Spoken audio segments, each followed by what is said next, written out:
Hello mga kabarya, mga ka-coins. Meron pala akong mga barya rito. Itong 5 peso na gawa po sa RCM at BSP. Yan.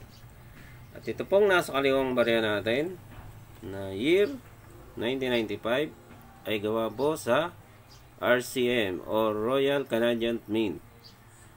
Kaya po siya gawa sa RCM ay gawa po ng wala po siyang Mint Mart. Ayan. Dito po makikita ang Mint Mart. Ayan.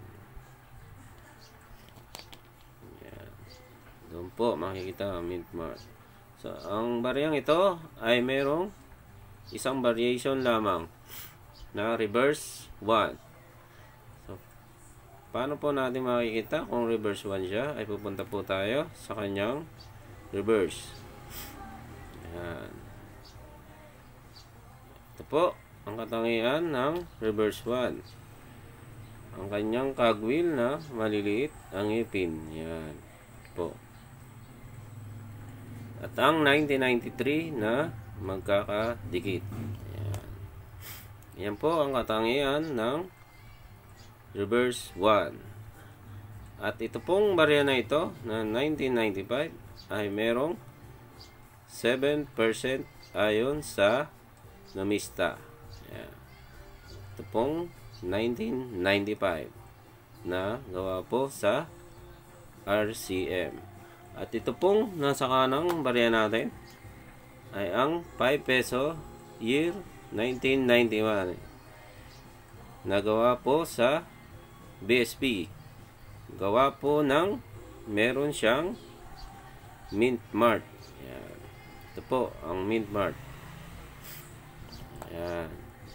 At ito pong barya na ito ay merong isang variation lang din na reverse 1.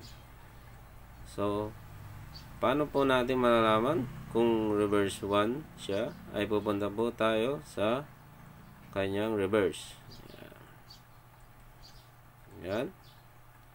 Tulad din po kanina ang kanyang gagawin na maliliit ang ngipin. At ang 1993 na magkakadikit. At ang distansya niya sa inner circle ay medyo malayo. Ayan. Ito po ang inner circle. Ayan. At ito pong barya na ito na 1995 na 5 peso na gawa po sa BSP or Bangko Sentral ng Pilipinas ay merong 2%. At masasabi kong meron ng added value.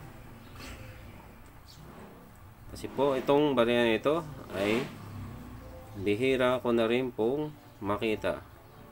Ito pong 5 peso year 1999 na BSP. So mga kabarya, mga ka-coins, hanggang dito na lang po. Marami pong salamat po.